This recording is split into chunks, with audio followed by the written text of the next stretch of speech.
গুণগত রসায়ন থেকে বিভিন্ন ভর্তি পরীক্ষায় এবং একাডেমিকে আসা খুবই গুরুত্বপূর্ণ একটা টপিক কোয়ান্টাম সংখ্যা। ঠিক আছে, এখান থেকে প্রতি বছরই দেখা যায় বিশ্ববিদ্যালয়ে ভর্তি পরীক্ষাগুলোতে প্রশ্ন আসে এবং বোর্ড পরীক্ষাগুলোতেও বিভিন্ন বোর্ডে প্রশ্নগুলো এসে থাকে। আচ্ছা, কোয়ান্টাম সংখ্যা কাকে বলে? ইলেকট্রনের কক্ষপথের আকার, আকৃতি, ত্রিমাত্রিক দিকবিন্যাস এবং ইলেকট্রনের ঘূর্ণন প্রকাশ করার জন্য যে সংখ্যাগুলো আছে তাদেরকে বলা হয় কোয়ান্টাম সংখ্যা। এখানে চারটা জিনিস প্রকাশ করা হয়, যেমন আকার, আকৃতি, ত্রিমাত্রিক দিকবিন্যাস এবং ইলেকট্রনের ঘূর্ণন। সুতরাং চারটা বিষয় প্রকাশ করার জন্য আমাদের চারটা কোয়ান্টাম সংখ্যা আছে। আকার প্রকাশ করার জন্য আছে প্রধান কোয়ান্টাম সংখ্যা, আকৃতি প্রকাশ করার জন্য আছে সহকারী কোয়ান্টাম সংখ্যা, ত্রিমাত্রিক দিকবিন্যাস প্রকাশ করার জন্য আছে চুম্বকীয় কোয়ান্টাম সংখ্যা এবং ইলেকট্রনের ঘূর্ণন প্রকাশ করার জন্য আছে স্পিন কোয়ান্টাম সংখ্যা। এই চার ধরনের কোয়ান্টাম সংখ্যা বিদ্যমান। আচ্ছা, সহকারী কোয়ান্টাম সংখ্যাকে আরেকটা নামে ডাকা হয় অরবিটাল কোয়ান্টাম সংখ্যা।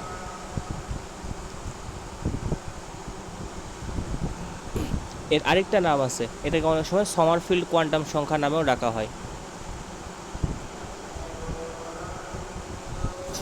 আচ্ছা, প্রধান কোয়ান্টাম সংখ্যা সম্পর্কে ধারণা দেয় বিজ্ঞানী বোর। সহকারী কোয়ান্টাম সংখ্যা সম্পর্কে ধারণা দেয় বিজ্ঞানী সমারফিল্ড।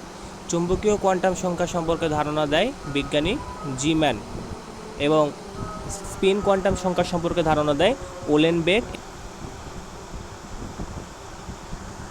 আচ্ছা, এই কোয়ান্টাম সংখ্যাগুলো একটা আরেকটার সাথে সম্পর্কিত।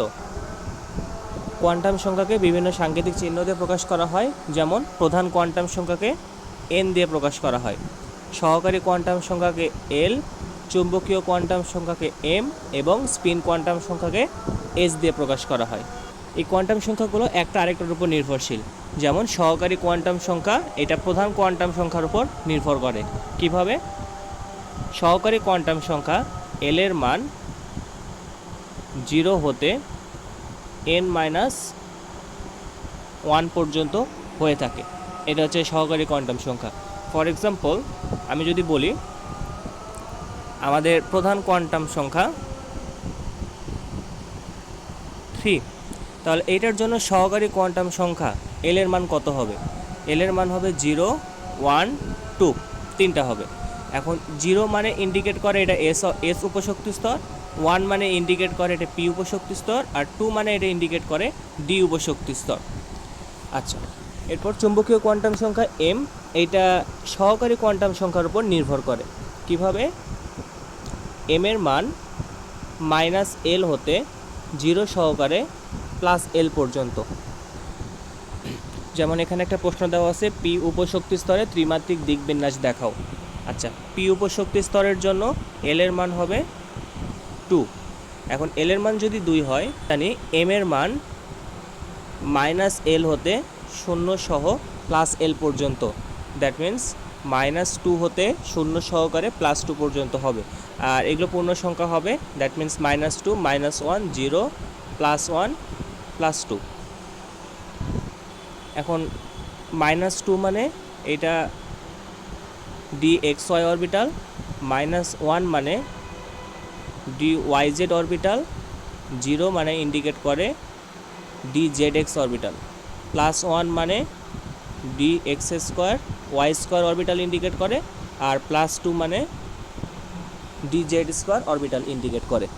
আর ঢাকা ইউনিভার্সিটি ভর্তি পরীক্ষায় 2020-21 সেশনে একটা প্রশ্ন আসছিল, ডি অরবিটালে ত্রিমাত্রিক দিকবিন্যাস চিত্র সহকারে দেখাইতে হবে। আমরা তো জানি ডি অরবিটালগুলো ডবল ডাম্বেল হয়ে থাকে, তাহলে ডি এক্স ওয়াই অরবিটালটা আমাদের ডবল ডাম্বেল হবে, দুইটা ডাম্বেল হবে। এখানে এক্স এবং ওয়াই এই কথা দিয়ে বোঝানো হয় এক্স অক্ষ এবং ওয়াই অক্ষের মাঝখানে যে তলটা বিদ্যমান সেই তল বরাবর আমাদের ডাম্বেলগুলো হবে। দ্যাট মিন্স এইটা আমাদের ছিল এক্স অক্ষ আর এইটা ছিল ওয়াই অক্ষ, তাহলে এদের মধ্যে অন্তর্গত তল হচ্ছে এই যে এইটা। তাহলে এই তল বরাবর একটা ডাম্বেল হবে, আরেকটা এই যে এক্স অক্ষ আর ওয়াই অক্ষের মাঝখানে এটাও একটা তল পসিবল, এই তল বরাবর একটা ডাম্বেল হবে। ডিওয়াইজেড মানে ওয়াই অক্ষ এবং জেড অক্ষের মাঝে যে তলটা আছে সেই তলের মধ্যে ডি অরবিটালটা হবে। তাহলে যে ওয়াই অক্ষ আর জেড অক্ষের মাঝখানে এটা একটা তল, এখানে একটা তল, এরপর এই পাশে একটা, এই পাশে একটা। ঠিক আছে, জেড এক্স মানে জেড অক্ষ এবং ওয়াই অক্ষের মাঝখানে যে তলটা হয় সেই তলের মধ্যে অরবিটাল হবে। দ্যাট মিন্স এই যে জেড এক্স এই পাশে একটা, এই পাশে একটা, দুইটা। আর এক্স স্কোয়ার ওয়াই স্কোয়ার, আচ্ছা স্কোয়ারওয়ালা যেগুলো আছে সেগুলো বুঝবো ঠিক এক্স অক্ষ এবং ওয়াই অক্ষের মাঝ দিয়ে অরবিটালটা অতিক্রম করবে। দ্যাট মিনস এক্স অক্ষের পেটের মধ্যে দিয়ে এবং ওয়াই অক্ষের পেটের মধ্যে দিয়ে ডি অরবিটাল মানে D X square Y square অরবিটালটা পাস করবে।